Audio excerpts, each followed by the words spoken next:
feien pa, o sigui que hi havia llum, força, era llum de 125, de 250 per fer anar el motor de les màquines, i llavors teníem un d'allò, un burro, que en dèiem, un motor, perquè com que després de la guerra, esclar, hi havia moltes restriccions, doncs feien el pa amb aquell motor que feia molt soroll, però esclar, també ens hi vam acostumar. I els dies que, quan hi havia més restriccions, doncs feien el pa amb aquell motor. I aigua corrent també n'hi havia. El forn anava amb llenya, amb feixos. Feixines, n'hi havia que deien, allò del pi, les brancades dels pins, que ens les portaven gent d'aquí Taradell. Vull dir, amb carros, portaven els feixos, per exemple, a la tardor miràvem sempre ja de tenir de repuesto per si l'hivern feia mal temps.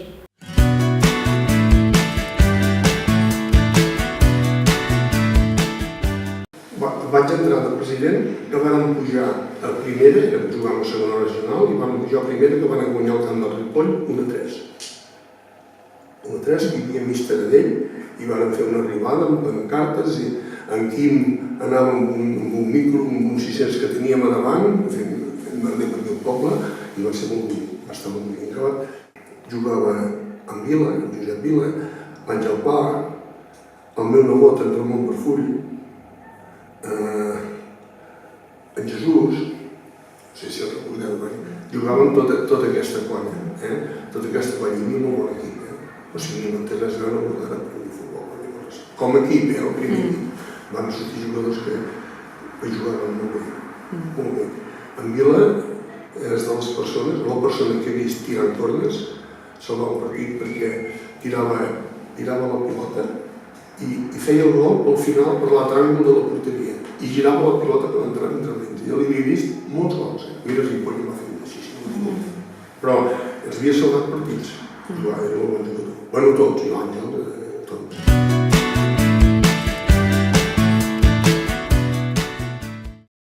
Això del sabó sí que era tràgic, un sabó verd que, nena, ensabonaves, ja podies anar fregant, era com un terrandós, anaves fent així i no es desfeia. Llavors ja va començar a sortir en pols, va començar a sortir l'Ariel, i com que ella tenia botiga, o el Colón, no sé, un d'aquests que van començar a sortir, i un dia va dir, noia, ara, diu, ja és més car, ja, diu, però saps què haurem de fer, nena? Agafar aquests polvos, a veure si ens van més bé, perquè aquell sabó verd, nenes, era com una pedra. Anaves fregant i et quedaves de la mateixa manera. I a casa meva ni aquest sabó no teníem. El molí espatllat, per fer la bugada que on mataven al porc, agafaven la roba, la ficaven en un cubell i l'omplien de cendra del foc. I amb allò rentaven la roba. La deixaven 2 dies estovar i llavors, quan estava estovada, la posaven a rentar. I el molí espatllat, per poder rentar, havíem d'anar a la riera a petar el glaç, perquè d'aigua potable no en teníem pas.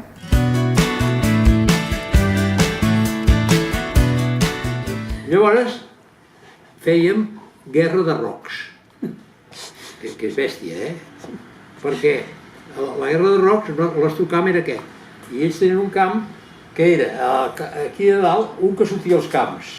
Llavors aquí, aquesta casa de roc, els càstigs, el que perdia, per exemple, jo recordo una vegada que havíem fet això i tal, aquí nosaltres estàvem més protegits perquè també els incendis et queien de sobre, et tiraven els rocs però no et donaven directe, però aquí sí que es donaven directe i es feien mal. I els agafaven, el càstig, els agafaven en un arbre, s'hi feien caca tots davant i el deixaven allà abandonat, lligat a l'arbre, i després algú devia avisar baix, està allà, el d'això, o s'escapaven, vols volar, agafat, i els pujaven i els feien de deslligar.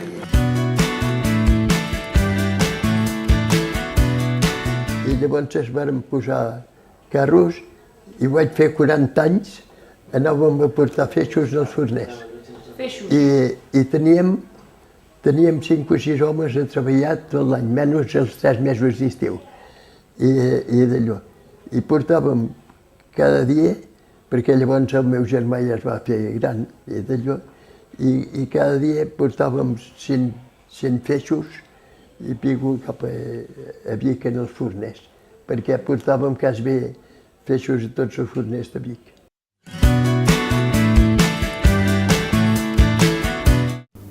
I llavors el TIN era tota una llegenda, el TIN. Quan entraves hi havia una secció, hi havia talers, llavors a l'esquerra hi havia un passillo i llavors hi havia la preparació que deien. La preparació. Hi havia el magatzem del fil, hi havia llavors la preparació que hi havia els despatxos i la preparació vol dir que fan el fil, ordeixen, en fi, que hi ha de tot, hi ha l'aspi, llavors es baixaven unes escales i hi havia 2 seccions més. Hi havia una secció que els telers eren com més moderns i la secció que seguia encara hi havia els telers antics que anaven amb garrot.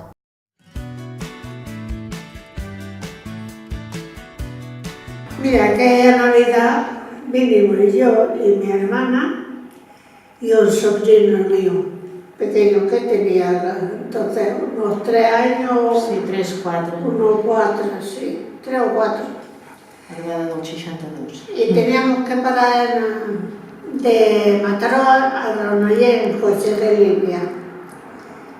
Y estando esperando al coche que nos traía a la estación, empezó a nevar. Y sí, aunque ya cogimos el coche de línea y cogimos el tren. ¿No? Aquella noche empezó a nevar. Y que no pudimos marchar. No pudimos marchar y la nieve que salimos, que abrieron camino para arriba, a la torre, por medio, y la nieve no subía así.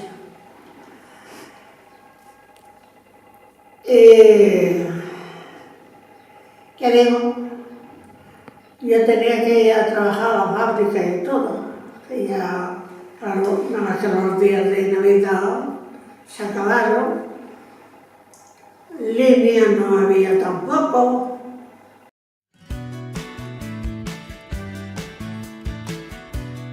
Un home, mira, un pobre, però era bona persona, només a casa perquè ens venia a veure el dissabte al matí, venia ja a les 10 o així i deia: noies, on són els pares?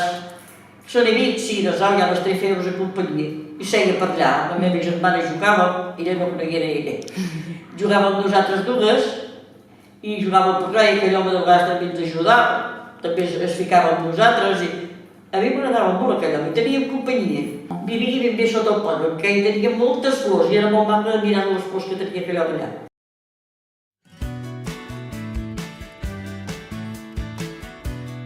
Regla de butaques aquí, regla de butaques allà, al mig un passadís, llavors tot al voltant, palcos, encara hi havia.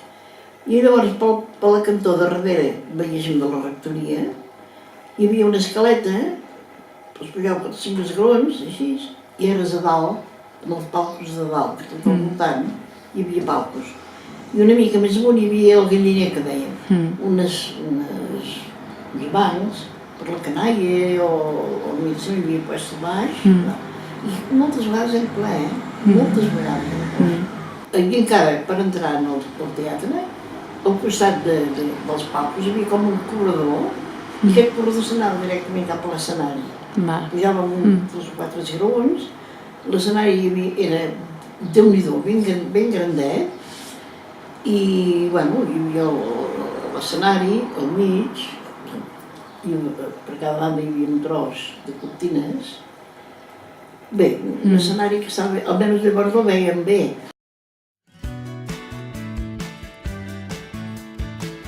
Èter i una mica d'oli barrejat. I l'èter anava amb una ampolla de vidre, d'aquelles que tapen hermètiques amb el tap de vidre. Em deia, això ni tocar-ho, això adorm, això és cloro. I un dia em vaig portar l'ampolla al col·legi. I amb un company, allà, això fa anar un motor d'avió, però no es pot aturar perquè dorm. I ho va destapar, fot ensumada, bum, a sobre el pupitre. A les 5 de la tarda, tots fora del col·legi, marxar, i el tio allà encara estava allà, cap a casa. I un altre noi, va dir a la seva mare, va anar a buscar en Cerdà, el metge, i va mirar el pols, i ni febre, ni... va bé, té res, no es despertava. I li va dir, és que ell li ha fet olorar, i, que dormia, li va fer olorar amoníac, el tio es va despertar. El colló de la seva mare em volia matar. Jo, quan la veia venir pel carrer, que no ens havíem cruzat mai, a la que la veia venir per un cantó, jo ja tocava el dos per l'altre.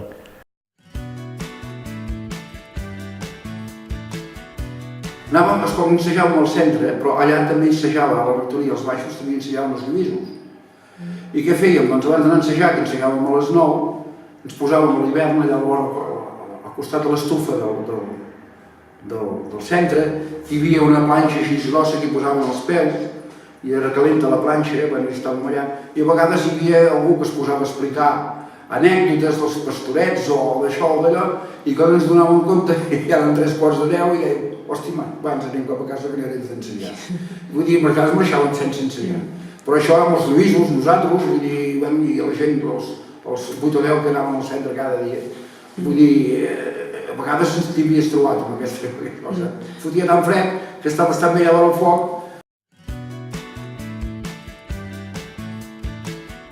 El cine, llavors, hi havia el rector de Serra, José Obrera, que les havia de tallar.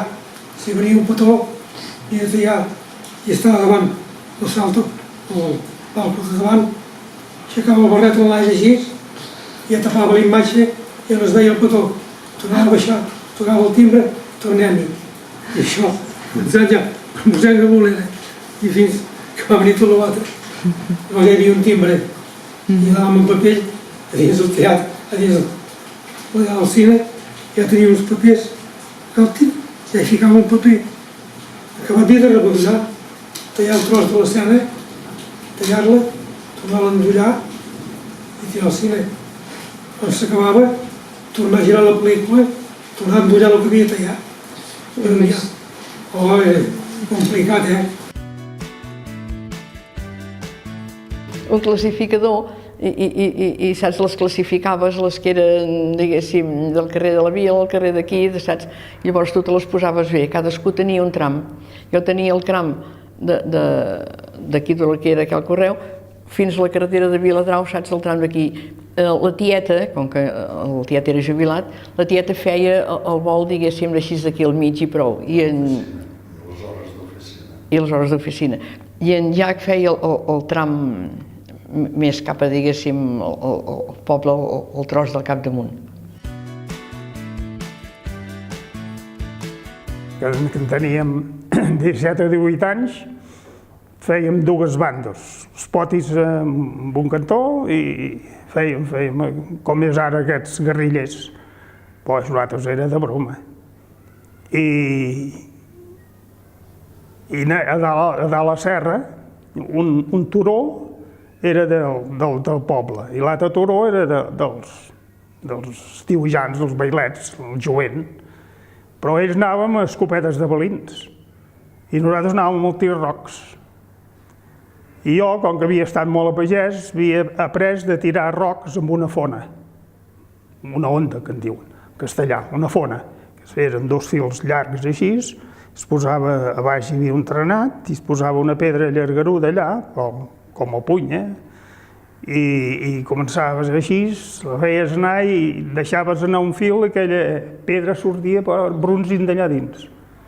Jo me'n recordo que de dalt al turó de la serra, els rocs jo els feia arribar a la carretera que va a la Vall Mitjana. Tenia el centre catòlic que era el cafè, que era un cafè molt maco perquè només obríem al vespre, cada dia al vespre, a les 8 obria el meu pare. Però com que ell feia de músic, tenia un soci, que era en Lluís, de Can Nonis, i llavors el diumenge, que era el dia que el cafè funcionava a tope, el meu pare havia d'anar a tocar sardanes, se'n cuidava la meva mare, l'Angeleta, es deia Angeleta, la dona de Lluís, Angeleta, que no fa gaire que es va morir, em sembla, l'Angeleta, i en Lluís, i es cuidaven del cafè. I era un cafè, una cosa excel·lent, tot el poble anava a prendre cafè allà al centre catòlic, Jo havia fet fins i tot alguna vegada de portar algun cafè. I llavors es quedaven després, els pagesos es quedaven després del cafè, de dinar el diumenge a la tarda, es quedaven a fer la partida, la brisca que en deien, o la botifarra, o el remigio, no sé què feien, no sé ben bé. I llavors, quan havien acabat, quan venien les 6, tots desfilaven perquè deien que havien d'anar a munyir.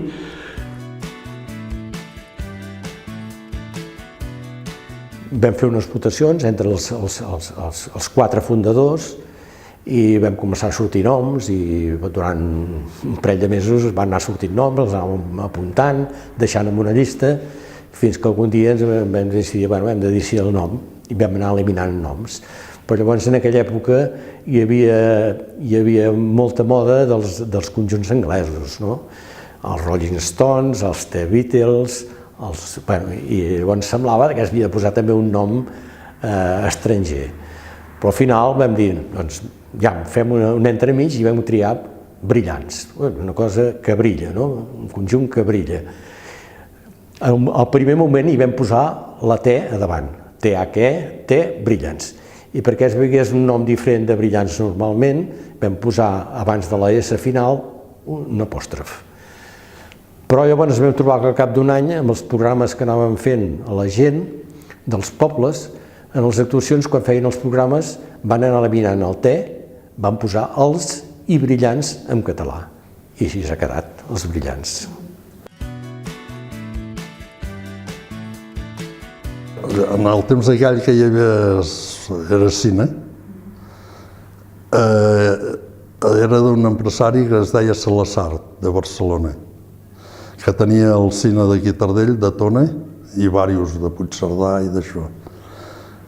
I llavors, igual que el centre, que també anaven en companyia amb l'Orient de Tona, llogaven les 2 pel·lícules del cap de setmana, però entre els 2 cines.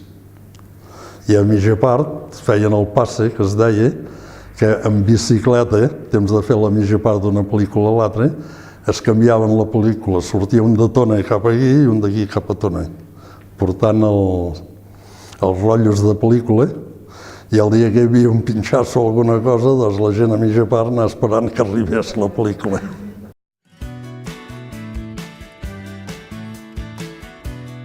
Abans la missa no es fa com ara, Abans la missa era al revés, d'esquena al públic, Allà nosaltres estàvem un escolar aquí i un altre aquí. I llavors el diumenge, tota l'escolania. A les 8, missa normal l'escolania, I a les 2:15, ofici cantat per l'escolania.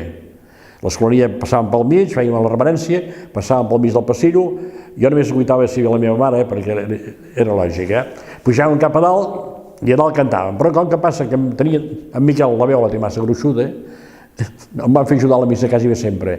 Jo em recordo que en Magí, jo i en Ramon Muntanya, érem els 3 que ajudàvem a la missa. El capellà, en Magí al costat del capellà, en Ramon allà i jo aquí. Això sempre me'n recordo. Llavors en tenies de passar el missal cap aquí, les canadells tirar-li el vi amb el capellà. Era això abans, era així la missa. Benvinguda al lloc precis